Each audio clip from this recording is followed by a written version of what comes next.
Hai guys, selamat datang di channel YouTube Betania Kamarati.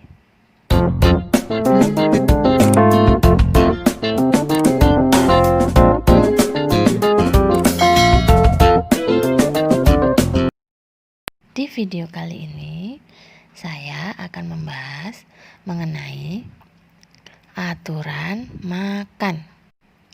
Bagaimana sih aturan makan yang baik yang harus diperhatikan dalam pemberian MPASI? Sekedar mengingatkan ya ibu-ibu, di video saya yang sebelumnya kan saya membahas mengenai per-MPASian, mengenai menu MPASI yang baik untuk bayi.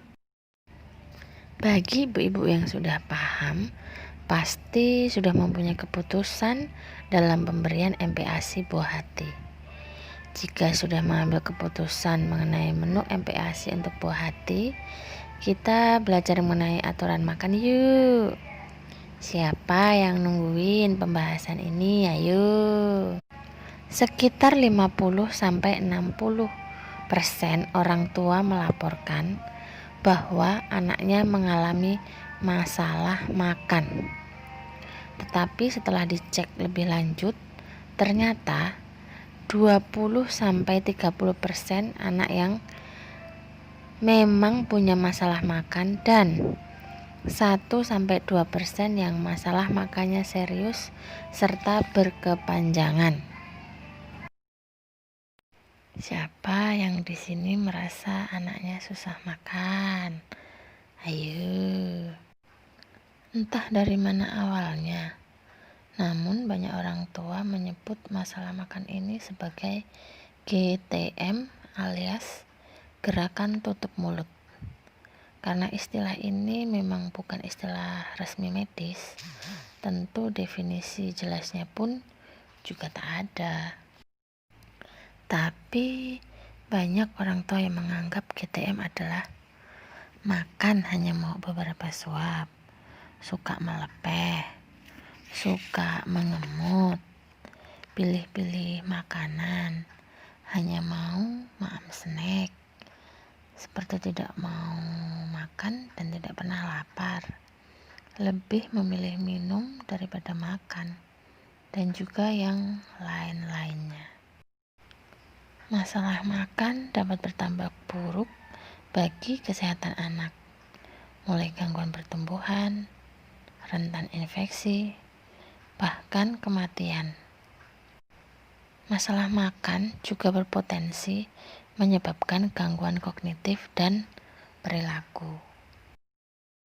Menurut penelitian menunjukkan penyebab masalah tersering pada batita atau toddler adalah karena inappropriate feeding practice atau perilaku makan yang salah.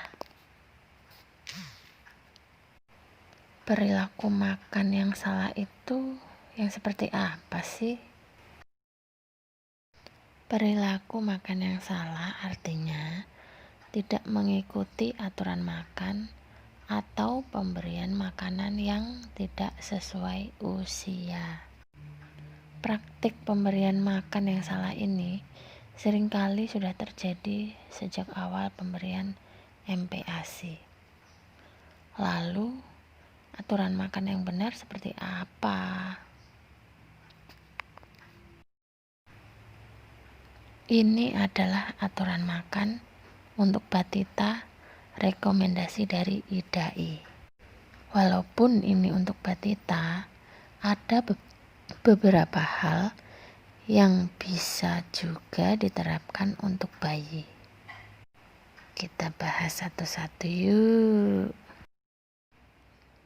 Kita awali dengan jadwal. Jadwal ini adalah aturan dasar makan yang sangat penting. Ingat kan Bu Ibu, makan itu adalah proses belajar buat anak, termasuk belajar konsep lapar dan kenyang. Rasa lapar yang timbul berhubungan dengan rasa pengosongan lambung. Normalnya pada seorang anak, 50% isi lambung dikosongkan dalam 100 menit untuk makanan padat. Waktu pengosongan lambung ini makin cepat semakin bertambahnya usia anak. Nah, dengan mengatur jadwal makan yang dikaitkan dengan waktu pengosongan lambung, kita bisa mengajarkan anak konsep lapar dan kenyang. Sebagai contoh nih, kita sudah ngatur jadwal makan yang terencana disesuaikan dengan waktu pengosongan lambung. 100 menit ya tadi ya. Anggaplah 2 jam lah ya. Ini contoh untuk anak berusia umur setahun. Misal, jam 6 pagi berikan ASI. Kemudian jam 8 anak sarapan. Kemudian jam 10 anak diberikan snack. Selanjutnya jam 12 makan siang. Selanjutnya jam 14 diberikan ASI lagi. Dan jam 16 diberikan snack lagi.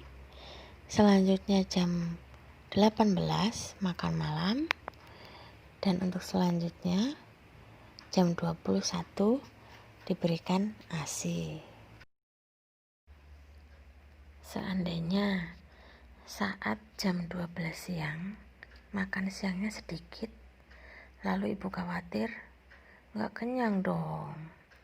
Akhirnya jam 14.30 anak diberi snack. Dan jam 16.30 diberi snack lagi. Jam 17.30 diberi ASI. Pokoknya ada saja yang masuk lah, biarpun sedikit-sedikit. Kira-kira jam 18 anaknya mau makan malam gak? Kalaupun mau, jumlahnya sesuai gak? Ingat waktu pengosongan lambung kan? Udahlah, masih penuh lambungnya, ditambahin terus. Akhirnya anak gak tahu lapar atau kenyang karena emang lambungnya dibuat penuh terus.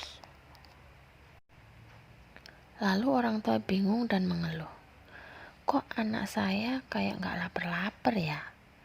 Kok kalau snack dia mau ya, tapi kalau makanan utama susahnya minta ampun. Kan yang buat seperti itu bu ibu sendiri. Ingat, jangan berikan anak snack atau makanan lain di luar jadwal makanan yang sudah direncanakan. Konsisten dan teratur adalah kunci. Kalau pas makan makanan utamanya gak habis, gimana dong?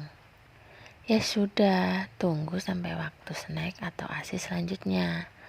Ingat bu ibu, lagi dalam proses mengajari kenyang dan lapar. Namanya belajar, harus dikasih kesempatan kan? Kenapa sih harus dibatasin 30 menit setiap makan? Penelitian menunjukkan attention span atau durasi seorang anak bisa fokus adalah sekitar 30 menit. Di luar itu pasti sudah gak fokus. Kalau tidak dibatasi waktunya, justru akan menyebabkan masalah, misalnya cuma main-mainin makanan, diemut, dilepeh, dan lain-lain. Ingat sekali lagi ya bu ibu, kita itu lagi dalam proses mengajari anak makan dengan baik. Kalau 30 menit gak habis gimana? Tetap disudahi saja. Jangan kasih snack atau susu di luar jadwal, oke?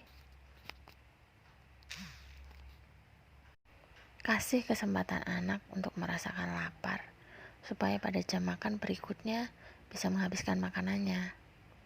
Oh iya, di antara waktu makan, hanya boleh konsumsi air putih ya, bu ibu.